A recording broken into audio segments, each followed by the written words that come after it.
Bienvenidos al Cucarachero, un podcast de entrevistas para gente tangente, una producción del colectivo de comunicación Tibanica Prensa. Amigos, bienvenidos una vez más a este podcast que se llama El Cucarachero. Recuerden que nos pueden escuchar a través de nuestras diferentes plataformas, en Spotify, también las diferentes redes sociales. Bueno, el día de hoy estoy con una compañera, con una amiga, es proteccionista, animalista del sur de la ciudad. Queremos que nos comparta un poco sobre su trabajo en pro de los animales de compañía. Janet, bienvenida al Cucarachero. Gracias a ti por invitarme, me alegra mucho. Bueno, Janet, para entrar un poco como en materia, contémosle a la gente, ¿quién es Janet Imbacual? Bueno, mira que esto no lo he dicho, es la primera vez que lo voy a abordar, pero por mi apellido yo creo que pues muchas personas dicen, bueno, ¿y ese apellido de dónde es? Entonces Janet Imbacual es una mujer que pues en sus orígenes, pues en sus raíces, digámoslo así, tiene sangre indígena y tal vez esas cosas también son las que me llevan a ser revolucionaria y como buscar la protección a los animales, que eso lo llevo, yo creo que lo llevo en la sangre. Para mí eso ha estado siempre, nací con eso. Y pues yo se lo atribuyo a esa raíz como que está en mi sangre, que son mis ancestros. ¿Y Imbacual, ese apellido particularmente es de alguna zona del país? Sí, es del sur. Estamos entre el Cauca y Nariño, es mi familia. Por parte de mi mamá, yo soy Imbacual. Por parte de mi papá debería de ser Villarreal, pero solamente tengo un apellido porque pues mi papá no me reconoció. Digamos que es una historia así como que de esa época de los terratenientes y las familias pobres. Entonces mi papá era un hombre que estaba casado, tenía su esposa, pero tuvo una aventura con mi mamá y nunca me reconoció. Yo nazco acá en Bogotá. Ah, ok, cuéntame ese. Porque digamos que cuando mi mamá se queda embarazada, la familia pues a pesar de, no sé, sus costumbres, no era bien visto que una mujer tuviera hijos sin estar casada. Entonces, claro, empieza como esa estigmatización, digamos que de mi mamá. Yo ahora la entiendo y entenderla me costó un trabajo y ya lo he hecho ahora de adulta. Pero pues para las mujeres esa época era muy difícil. Entonces, ¿qué pasa? Mi mamá llega acá a la ciudad, yo nazco acá, pero nos devolvemos otra vez. Mi mamá vuelve y me lleva otra vez donde mis abuelos para que me acaben de criar. Ella no pudo acá y yo vuelvo nuevamente, pero donde la familia por parte de mi papá. ¿Tú tienes más hermanos? Sí, por parte de mi papá tengo un montón, como 10. Por parte de mi mamá tengo 3. Uno que ya se murió. Uno que se murió de pequeño. Ya no vive. Esos primeros años de infancia, ¿cómo los recuerdas? No, mira que yo tengo unos bonitos recuerdos de mi infancia, a pesar de que también de pequeña, o sea, a los 6 años ya mi mamá cogió como que otro rumbo. La vida con mis abuelos era dura para mi mamá. Por lo que te digo, pues ella, y tan de malas que mi mamá tuvo 2 hijos fuera de hogar y con hombres comprometidos. Eso fue un chicharrón, sí. Eso era un rollo. Fue muy dura la vida de mi mamá con mis abuelos. Ella es hija menor, ella viene de una familia de 10 hermanos y ella es la menor. Entonces, como que encontró una salida, va y se encuentra un señor por ahí, se casa y me deja. Nos deja mi hermano y a mí con los abuelos. Con mis abuelos. Yo tenía como 6 años. Pues inicialmente creo que era un recuerdo triste ver que mi mamá se fue. Un día ella dijo que se iba y nunca más volvió. Pero en sí, mi vida fue buena. Mis abuelos fueron buenos, cariñosos con nosotros, especialmente con mi hermano. Cariñosos, recibimos como ese afecto. Incluso hay muchas cosas que conservo, digamos como los valores que a uno le inculca que vienen de parte del abuelo. Y él era que él nos leía mucho la Biblia. O sea, como el Nuevo y el Antiguo Testamento en dibujitos, pues él se ponía y nos contaba y nos leía. En esa época, te estoy hablando cuando yo tenía 6 años, ahorita tengo 40, voy para 41, mi abuela no sabía leer. El que leía en la casa era el abuelo y el que estudiaba pues eran los hombres. Sí. Entonces mi abuelo era el que había ido a la escuela y él era el que nos leía y nos leía a nosotros y a la abuela. Es que realmente los derechos de las mujeres son muy recientes en el país. Sí, y los derechos muy recientes. Y los derechos realmente de las mujeres fue el centralismo en Bogotá, en la capital, y se empezó, digamos, como a expandir al resto de, digamos, de los departamentos, pero realmente eran muy recientes. No. Entonces también como un país conservador en que las mujeres tienen que estar en la casa a merced del hombre, ¿no? También era como familia tradicional.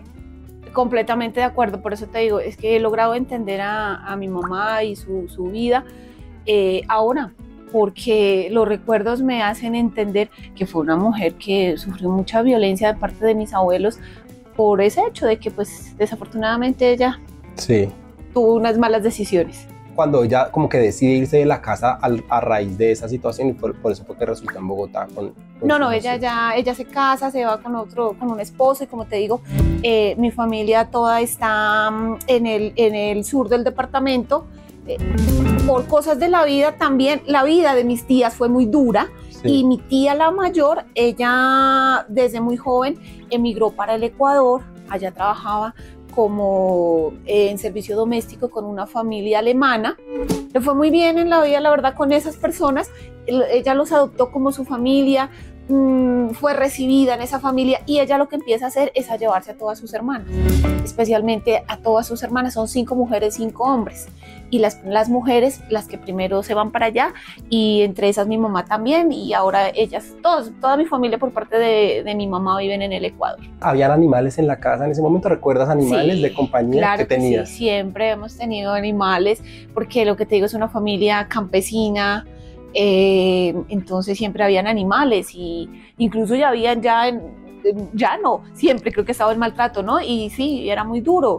Yo recuerdo mucho mi primer rescate, lo voy a llamar mi primer rescate, pero era un perrito, un cachorro, se llamaba Tony, y creo que pues había por ahí una perra en celo, y el pobre fue y se pegó con una perrita normal, hizo la monta, la perrita.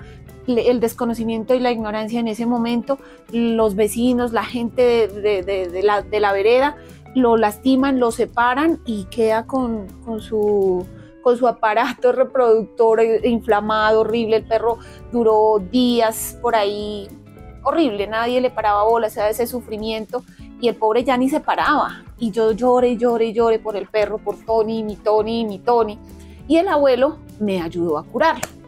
Y te voy a contar cómo lo curó. Resulta que el abuelo tenía una piedra para macerar. Fue y trajo unas hierbas, que no recuerdo qué hierbas eran, y mezcló con aceite, con manteca de marrano. Sí. Con eso lo curamos.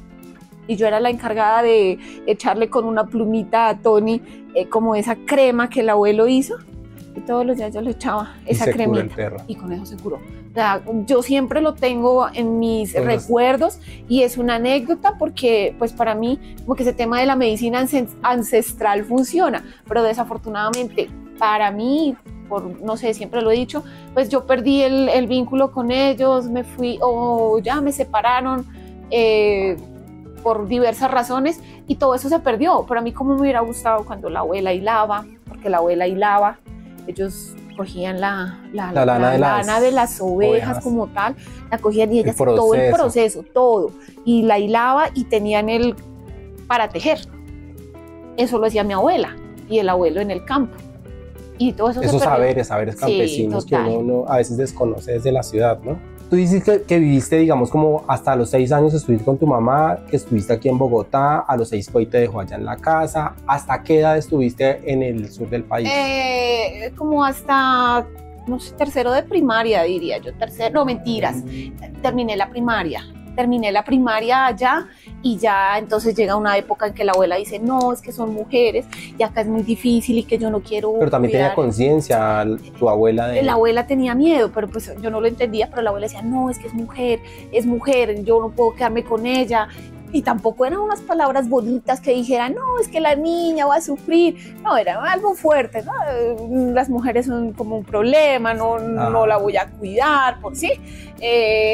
Y siempre hicieron como referencia, casi toda mi familia, que iba a repetir la misma historia de su mamá. Entonces, no, aquí no se puede quedar porque va a ser lo mismo que su mamá. Y eso para mí fue muy duro, así hasta los 15 más, como hasta los 16 años, que me decían lo mismo. ¿Y para dónde te fuiste? No, ya para unos familiares aquí en Bogotá por parte de mi papá. Ya de ahí pues hice mi vida acá. Te dedicas a hacer rescates de animales de compañía. ¿Cómo fue ese momento, o cómo es dedicarse eso a hacer rescates? Bueno, es algo bien complejo, que yo creo que es positivo y es negativo.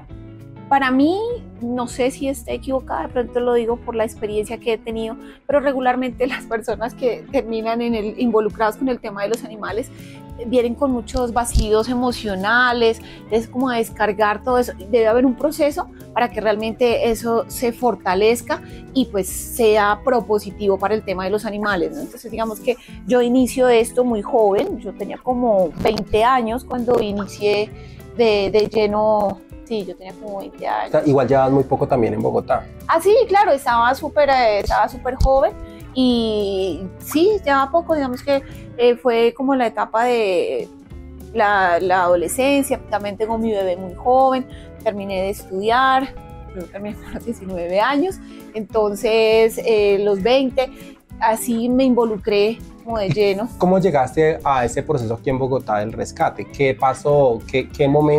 ¿Cuál fue el momento que hizo clic en tu vida para decir, bueno, voy a hacer esto? Pues mira que no fue algo planeado ni que tal vez,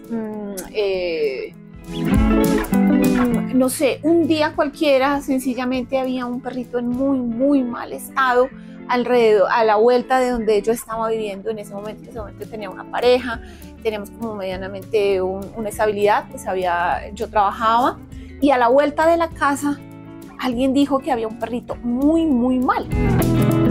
Y el perrito, por casualidades, llegó por ahí donde yo trabajaba en unas cabinas telefónicas. Sí, claro, el perro estaba vuelto nada, el perrito se llamaba Otis. El perrito es un perro gigante, lo tenían encerrado en un parqueadero, no sé cómo el perro se escapó. ¿Eso en qué barrio era? Eso es aquí en el Tayrona, en Kennedy, ahí ya. Detrás del centro comercial del Quintal. O sea, pasando el Caño, eso viene a ser como Patio Bonito, o donde está la primera estación del metro, del futuro metro. Del futuro metro. Ahí, Okay. Ahí es el... Y bueno, ¿y entonces qué pasó? ¿Tú fuiste, viste el perrito? Sí, pues mira que, bueno, entonces, bueno, yo me hago cargo del perrito, lo llevo a la casa, ahí tenía como un espacio, al fondo había como un patio, ahí lo acomodo. Digamos que no había como el hábito del veterinario ni nada, el desconocimiento total. Ya estaba como la época de las redes, o sea, ya existía Facebook y eso. Y bueno, a mí se me ocurrió como que publicarlo porque eso era ya como el boom en ese momento. Entonces yo lo publico. ¿Y diciendo qué? Que había un perrito enfermo. Eso ya también, o sea, el tema de los animales en las redes ya estaba. Entonces yo como que copio eso. Y dije, bueno, si ellos lo hacen, pues yo también voy a hacerlo, a ver, para ayudarlo. Sí, efectivamente, ahí empecé a tener como mis primeros contactos, digamos, como una red de apoyo en las redes sociales. ¿Y recuerdas qué fue lo primero que te dijeron cuando tú dijiste, bueno, hay un perrito en tal lugar? Veterinario. Sí, veterinario, no, veterinario, se llevó a veterinario. Ahí muy cerca de mi casa también. Yo ya tenía un gato, pero ese gato lo adopté más como sí, mi gato, y eso digamos que yo asumí toda esa responsabilidad. En cambio Otis ya es algo en conjunto, es como una recolecta ya que se hace para pagar todos sus gastos, y así es como empieza todo el tema de los rescates. ¿Y qué pasó con el perrito finalmente? No, pues se recuperó, ya después, bueno, uno empieza a conocer como varias personas, lo que le llaman madrinas. Las personas ya tenían como un poco más de experiencia, nos llevaron a varias jornadas de adopción, hasta que al final no fue una jornada de adopción, fue por las redes, un señor lo adoptó. Sí, ya no supiste más de sí, tuve seguimiento de él como 3 años, hasta 3 años después. El señor era un señor... trabajaba en la policía, pidió cambio para Villavicencio, y hasta ahí supe del perro. Y bueno, y después de dedicarse tanto tiempo a esto, porque ya son más de 20 años sí, dedicada, digamos, como a esta labor, ¿qué es lo que más te ha molestado dedicarse a eso?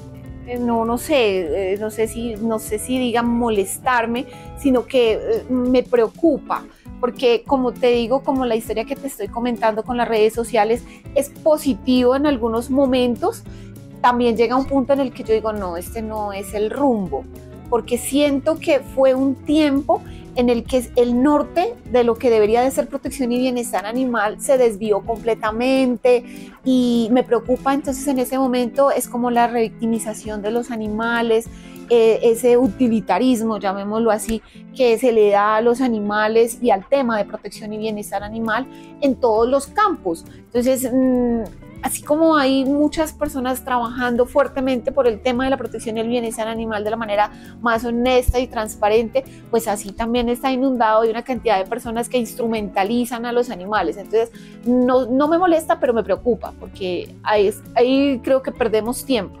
Entonces, cuando nos desenfocamos de ese norte a donde deberíamos llevar esta lucha, pues hay un problema. Y en el grueso de la gente piensa que te pagan, que recibes algún reconocimiento. Es decir, ¿te ha pasado que cuando te dicen, oye, tú que eres proteccionista, rescata a este animalito, este perro, este gato o este animal de tal lugar y pues dale los medicamentos porque tú eres proteccionista?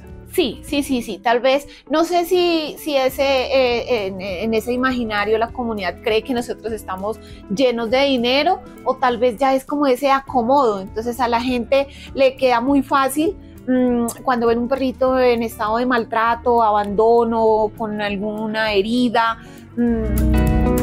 está como el hábito de yo me quito el problema de la vista, se lo dejo a otra persona y ya he ayudado. Entonces van y te endilgan una responsabilidad y ya la conciencia queda tranquila, pero resulta que no es mucho lo que han hecho, sino solamente pasan el problema a otra persona. Y sí, creen que uno como que tiene la responsabilidad o la varita mágica pues para solucionarlo todo, y en otras ocasiones también sucede que creen que pues que uno está relacionado directamente con la alcaldía. Eso también es algo con lo que cae mucho la comunidad. Ay, usted que está en la alcaldía. No, yo no soy en la alcaldía, yo voy a la alcaldía a decirle, venga, ¿qué ha pasado? Porque no están ayudando, pero nunca he trabajado directamente con la alcaldía o algo así.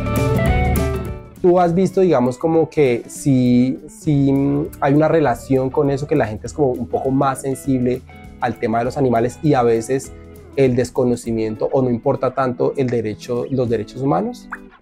¿Tú cómo ves esa relación ahí? ¿Deshumanización o humanización, digamos, de los animales? No, pues mira que yo creo que el tema de los animales hacia el futuro debe ser la transformación social, ¿no? Esa transformación de esa sociedad indolente, insensible. Y pues digamos que si hablamos como desde la biología, se reconoce como animal humano y animal no humano. Todos somos seres vivos, sintientes, somos seres que estamos, pues, digamos que con esa necesidad de protección, ¿sí? Digamos, mutuamente.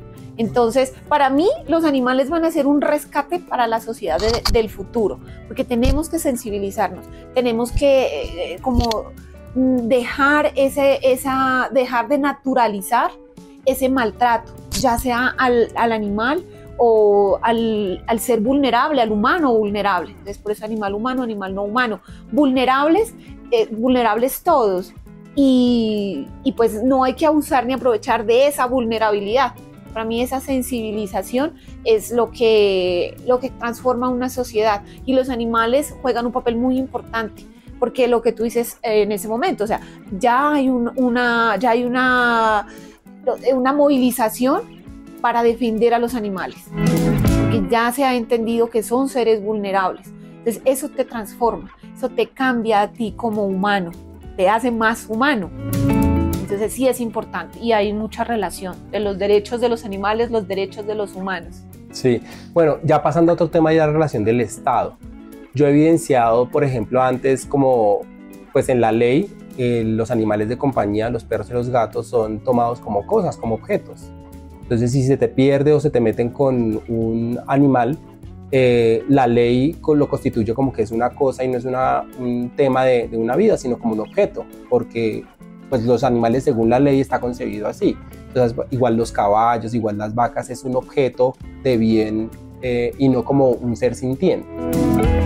Pero a medida que ha avanzado el tiempo, así no avance la ley al mismo ritmo, también ha habido una sensibilización frente al tema, que ya ahora se hace, por ejemplo, el tema de las movilización social por la defensa de los animales, la lucha que se ha dado, por ejemplo, en Bogotá y en diferentes partes del país en contra del maltrato o de las corridas de toros o de las becerradas, de las peleas de gallo, etcétera, etcétera. ¿Cómo has visto esa relación del Estado con ese tema de manera particular?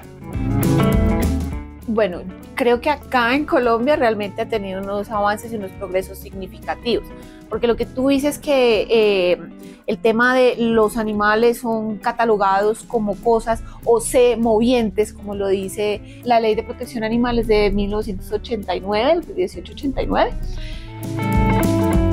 ya se transformó, ya hubo una modificación y esa modificación se da en el 2016 en el marco de lo que ahora conocemos la 1774 y precisamente hacen ese ajuste del que tú estás hablando.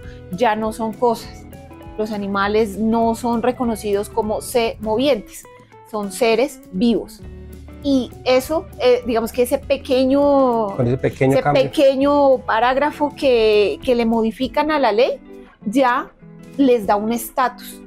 Entonces ya lo reconocen y eso es un avance. Entonces ahora cuando se está hablando de maltrato animal, tenemos ya un marco jurídico y se pueden tomar sanciones.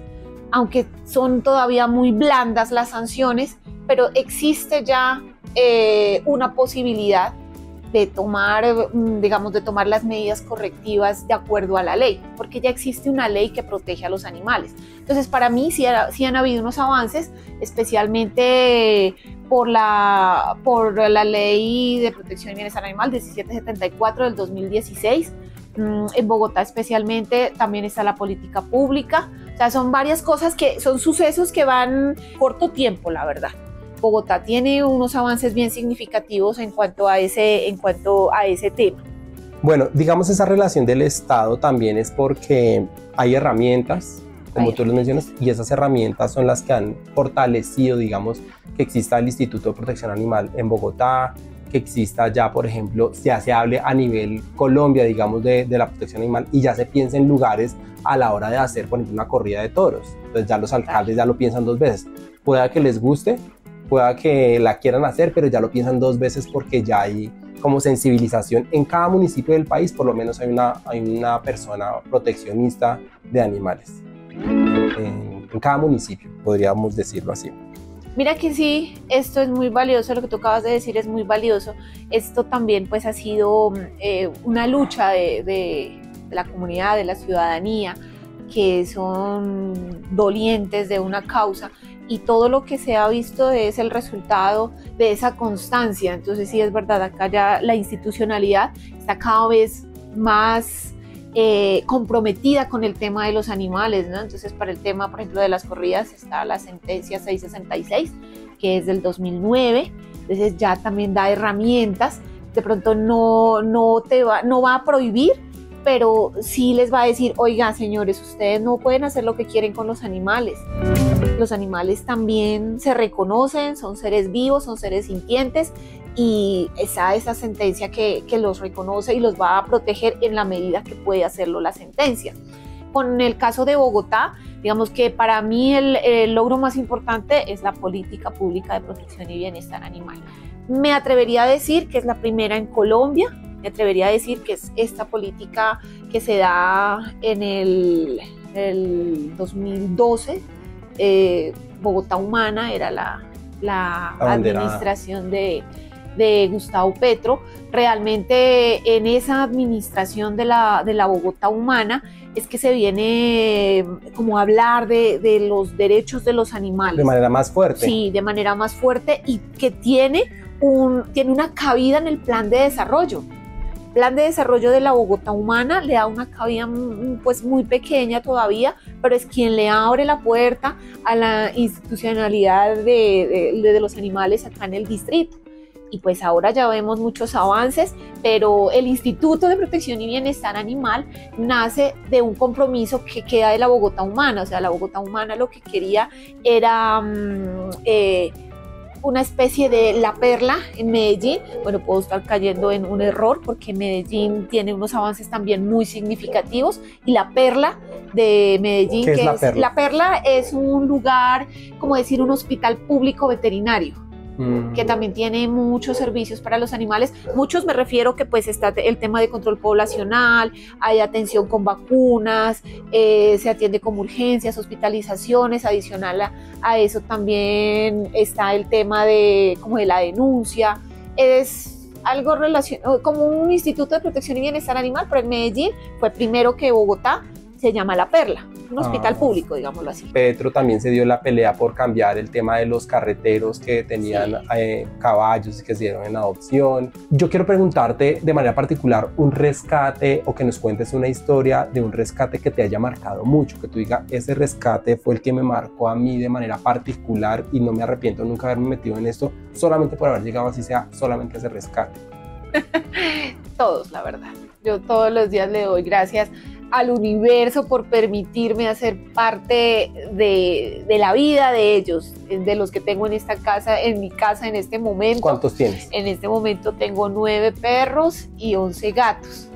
La ¿Cómo última haces para mantener todos esos es animales? duro, es muy difícil. La última perrita que rescaté es una perrita criollita, negrita, cachorra. La rescaté en San Bernardino, en un recorrido que hicimos con los chicos del Cabildo Indígena, y vamos a hacer como un reconocimiento para la parte de abajo del humedal de la isla. Nos fuimos haciendo alimentación por San Bernardino y la encontré a ella, muerta del miedo, solamente asustada. Entonces fuimos, la alimentamos y le dije, bueno, ¿se quiere ir conmigo? Acompáñeme, si me acompaña me la llevo para la casa. Pues sí, señor, me acompañó todo el camino, se fue con nosotros. Ya de vuelta pasé por el mismo lugar preguntando pues de quién era. Entonces alguien que estaba por ahí, un chico reciclador estaba por ahí, me dice, no, ella no es de nadie, apareció hace como una semana y no ha podido pasar de esta cuadra porque los perros que ya están institucionalizados en esas cuadras, los que son de ahí de la cuadra, pues no la dejaban pasar. La tenían acorralada la pobre. Me la traje para la casa, listo. Y bueno, algo voy a hacer. No, pues imagínate que como a la semana, a los días, entró en celo. Entonces, para mí, ese rescate que acabé, el último que hice, que fue esa perrita, para mí es muy significativo. Tú sabes lo que hubiera sido la vida de una perrita de esas, cachorra, en la calle, en celo, los perros acosándola. O sea, para mí también eso es como unas violencias que hacen esos perros alfa grandes con esas pobres perritas que entran también hay en su un tema de género, ¿no? Claro, ¿no? Y para mí eso es una violación, porque es su primer celo. Entonces la gente debería de cuidar eso también. Las perritas no deberían de pasar por eso tan terrible que es la monta de ellas en calle, porque el celo de ellas dura 21 días. ¿Y todavía la tienes? Sí, la tengo ahí. Mañana la llevo a esterilizar. Bueno. Y ya queda lista para un hogar. ¿Cómo llegaste a la localidad de Bosa?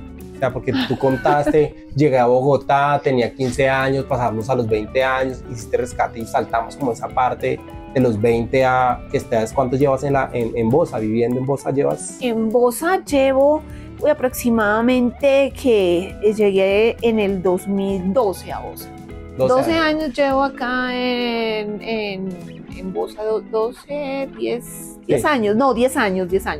¿Cómo llego a Bosa? Bueno, mi trabajo siempre lo hice en Kennedy, allá pues también hice como unas fuertes conexiones y lazos con otras animalistas que ya llevan años de vieja guardia en ese tema. A Bosa llego porque yo fui madre adolescente, soy madre soltera, madre cabeza de hogar, y me inscribí al tema del subsidio de vivienda. Entonces el Hábitat pues me dio la posibilidad de buscar una solución de vivienda, la encontré en El Porvenir, y cuando ya dan las entregas y todo eso, pues decido venir a vivir a Bosa. Igual en algún lado tenía que meterme con mis animalitos y con mi hija. ¿Cuántos animales tenías en ese momento? Llegué como con los mismos que tengo ahora, otros obviamente, pero no, mentira, llegué con más. Creo que tenía más perros.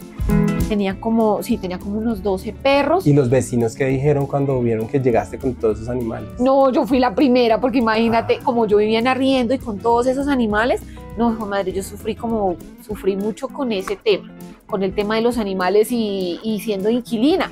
Entonces, no, yo fui de las primeras, apenas entregaron eso, no caminen, nos vamos porque ya. Entonces no tuve como tanto problema en los inicios, pero ya después cuando empezó a llegar todo el resto de vecinos, entonces sí, inicialmente tuve como esa resistencia de mis vecinos a lo que yo hacía, pero creo que todo es como de educación, de sensibilización, no de tanto de educación, no, de sensibilización. Entonces ellos ya aceptaron mis posturas y bueno, y también pues siento que yo les he ayudado mucho a ellos en lo que he podido, en lo que conozco, y también en la información que puedo tener. ¿Qué deudas históricas tiene el Estado con el tema? Que es muy importante. ¿Y cómo podría mejorarse la función que tiene el Estado pues, de cara a esas, digamos, a esas deudas? Bueno, las deudas históricas con los animales, no, pues yo creo que, o sea, estamos iniciando con ese tema de saldar esas deudas. Por ejemplo, con el tema de las corridas, haberlo tratado de pasar en el Congreso, que aprueben una ley, que todavía sigan insistiendo y la rechacen. Para mí eso es una deuda con los animales, porque ya es suficiente con el tema del maltrato hacia los animales y especialmente con los toros, las corridas de toros, las peleas de gallos. O sea, esa ley buscaba abolir todo eso, acabar con eso, pero legislando no se pudo. Entonces para mí eso es una deuda. Y digamos que, por ejemplo, el tema de los animales de compañía, yo creo que el Estado, porque no estamos hablando solo de Bogotá, el Estado colombiano tiene una deuda, por ejemplo, con el control poblacional. Es un tema de salud pública y con el tema por la protección y el bienestar de los animales. Esa es una deuda. Hacerlo éticamente, ese control poblacional, hacerlo éticamente. Cuando se habla de proteccionismo, la gente solamente piensa en los gatos y los perros. Se nos olvida, por ejemplo, los cucaracheros, que son las aves que viven en los humedales o que están en la ciudad y que les tumban los árboles que son sus casas.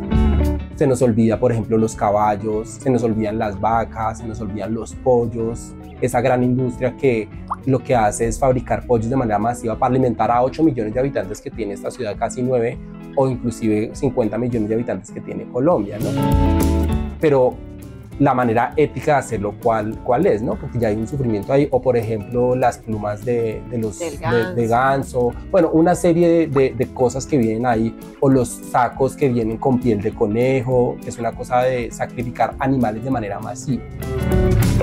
Entonces, este tema del capitalismo del consumo que solamente tenemos en la cabeza es que hay que proteger los gatos y los perros, ¿tú cómo ves eso?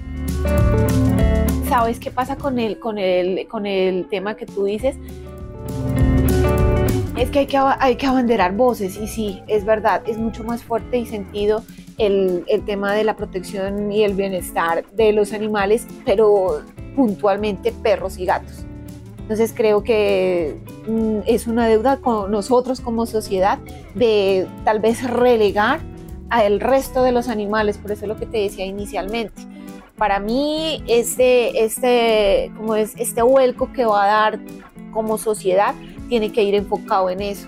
Somos todos la sociedad que tenemos que definitivamente tener esa conciencia de que hay que proteger a todos los animales. Es que esa relación también que inclusive lo llamaba en algún momento un político, y es el tema del cambio climático, ¿no? Cuando hablamos del cambio climático, entonces pensamos en el tema también de los árboles, pero por ejemplo el consumo de carne, ¿qué efectos trae los gases invernaderos en el consumo de carne de manera masiva, pues para el tema medioambial? La deforestación hace un daño terrible, exactamente. pero vaya su merced y dígale a alguien que no coma carne. O sea, es que eso es cultural, eso es muy, muy complejo, muy complejo. Pero mira, que tú haciendo relación a esto, el cambio climático es lo que nos va a obligar a vernos de otra forma. A esa relación. A vernos de otra forma. No vamos a ser nosotros el centro acabando con todo, mejor dicho, para sobrevivir solo nosotros. Nosotros solos no podemos sobrevivir. Entonces, hasta allá es a donde tenemos que apuntarle, a tener una relación respetuosa de la naturaleza, los animales y el ser humano, pero debemos de ser en conjunto. Pero inclusive esa misma relación es, por ejemplo, cuando hablamos de gatos y de perros, también es como el capitalismo también absorbe ese tipo de cosas. Entonces ahora te venden, por ejemplo, el tema de el tipo de grano para darle a los animales, es decir, la purina, entonces que hay ciertas clases de purina, los juguetes para los animales, ya hay grandes centros de estética, ya hay temas de belleza para los animales. ¿Y qué consumimos nosotros o qué estamos pagando nosotros con nuestro dinero cuando dejamos, por ejemplo, de comprar cosas para la casa para darle al animal o al animal de compañía, por darle un gusto que indudablemente termina siendo pues para nosotros, para nuestro subconsciente, porque el animal no sabemos si lo disfruta o no lo disfruta?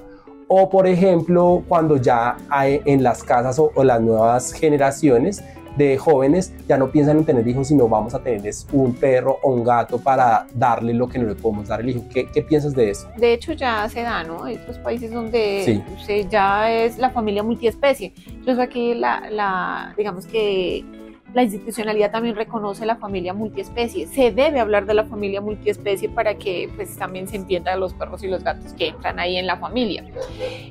Lo que te decía en el inicio, para mí es la instrumentalización de los animales.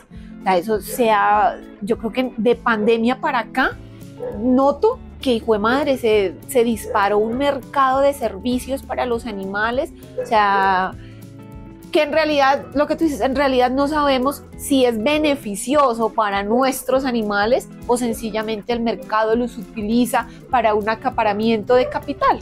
Porque absolutamente todo se transforma en servicios que generan una remuneración, un cambio, un intercambio de dinero, todo. Que el colegio del perro, que el paseador del perro, que lo que tú dices, el spa del perro, o sea, todo genera una economía alrededor de los animales.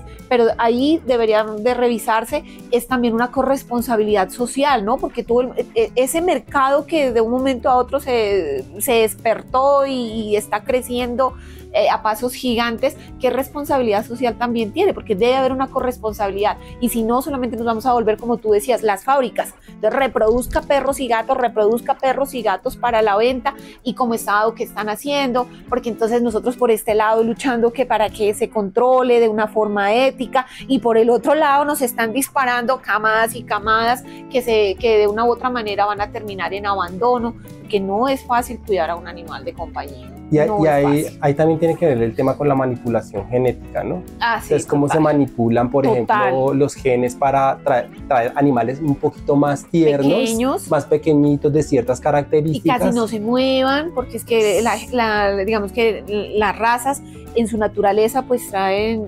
distintas características. Uh-huh. Y sí, lo que tú dices es verdad. Por ejemplo, ahora está muy de moda el bulldog francés. Y eso es el bulldog francés de manipulación genética. Es de manipulación. Tú ves, PETA hizo una denuncia hace poco y realmente es una aberración cómo reproducen a esos animales. Es horrible. Si la gente conociera cómo es la reproducción de esos bulldog francés, no comprarían. Es una aberración, es una violación la que le hacen a los animales, tanto al macho como a la hembra, para poderlo reproducir. Es muy cruel. Por eso lo desconoce la gente. ¿Y tú crees que este tema del proteccionismo también se ha convertido como una moda? Es decir, la gente se ha aprovechado de ese tema en vez de decir, bueno, listo, yo lo hago por sensibilidad, porque crecí con animales, porque tengo raíces, bueno, digamos que me conectan con el medio ambiente, con la naturaleza, a una persona que ha crecido en la ciudad, que ha hecho, digamos, y que de pronto un aprovechamiento económico, que bueno, esto se convirtió como en una moda, entonces yo para campaña política me convierto en animalista, pero ya después se me olvidó. Entonces tenemos partidos tradicionales que nunca han defendido el tema de los animales, pero después en las listas para consejo, para el Congreso de la República, de repente salieron defensores de los animales que uno pues no sabía que esas personas tenían como ese interés. ¿Crees que se ha convertido como en una moda? Sí, completamente, claro que sí. Resumimos a lo anterior, la mercantilización de los animales, la instrumentalización de los animales. Sí, es una moda. Las redes sociales también, digamos que conllevan a eso. Entonces los adolescentes, los jóvenes, no, este lado como que factura. Entonces no, vamos a mostrar cosas de animales. Y tú vas y miras, por ejemplo, TikTok, y hay muchas... ¿Hay youtubers de animales? Sí, claro, youtubers, tiktokers, Facebook, todas las redes sociales están como bien también metidas con ese tema. Sí, se ha convertido en una moda y no sé hasta dónde sea bueno o malo. Vuelve a mi preocupación, no sé si molestia, sino más bien preocupación. Y las marcas le siguen sacando provecho al tema, ¿no? Entonces las marcas, bien sea, sácale un crédito rotativo o saca la tarjeta de crédito para darle gusto a tu mascota. No, sí, total, absolutamente todo. Ya está, bueno, el tema de los servicios funerarios creo que está bien, porque sí debe haber una correcta disposición, ¿no? Pero, hijo de madre, ya como que todo eso que le han incluido, uno dice, sí, hasta dónde realmente de verdad esto es sano. Porque una cosa es el respeto a la vida de los animales, la vida digna, la garantía de los derechos, y otra cosa es que los utilicen para hacer negocio, digámoslo así. Bueno, Janet, muchísimas gracias por haber aceptado esta invitación, estos minutos de conversación. No sé si quieras dar el último mensaje, digamos, para la gente frente al tema de protección animal, frente al tema de los derechos de los animales, de los derechos humanos, esa correlación, y pues digamos como un llamado de pronto de atención o no sé, como una recomendación general. Pues nada, te agradezco de verdad también por el espacio, qué chévere que podamos no sé, tener esta conversación. Bueno, la recomendación, sí, definitivamente nosotros tenemos que sensibilizarnos alrededor de los animales, alrededor de la naturaleza. Un llamado que tú hacías súper importante para nosotros que estamos como tan, no sé, como tan involucrados en el tema de los animales. Creo que sí es importante, no solo los perros y los gatos, eso también va a ayudar hacia el futuro en que tenga un reconocimiento especial.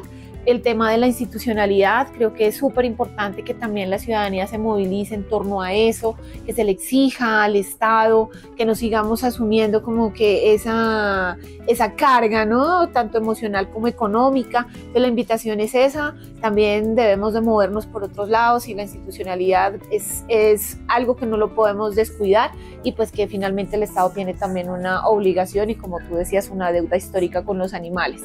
Y pues para todos, no, la protección y el bienestar animal habla bien de las personas. Un ser humano bonito, para mí, de confianza, es quien respeta a los animales. Entonces yo digo, bueno, a la fija, ahí no hay pérdida. Porque es eso, es el reflejo de un buen ser humano, alguien que se conmueve con el dolor del otro, que mira al vulnerable no para aprovecharse, sino para protegerlo. Ese es un buen mensaje. Por favor, protejan a los animales. Y educación para los niños. Y educación para todos. Ah, sí, no, y los niños incluidos. Un niño que es amoroso con los animales, créeme que eso es sinónimo de un buen ser humano, de adulto, un buen ser humano. Eso sí es muy importante. Bueno, Janet, muchísimas gracias a todos los que nos escuchan y por supuesto a todos los que nos ven a través de este podcast que se llama El Cucarachero. El cucarachero, como les decía, es un ave que habita en los sitios rurales y en las zonas donde hay parques, donde hay árboles, donde hay zonas verdes, pero también en zonas urbanas donde también existen, digamos, estas características. Come tanto insectos, come zancudos y ayuda pues también a la protección del medio ambiente. Muchísimas gracias y recuerden, nos pueden encontrar en todas las plataformas digitales, en Spotify y por supuesto en todas nuestras redes sociales.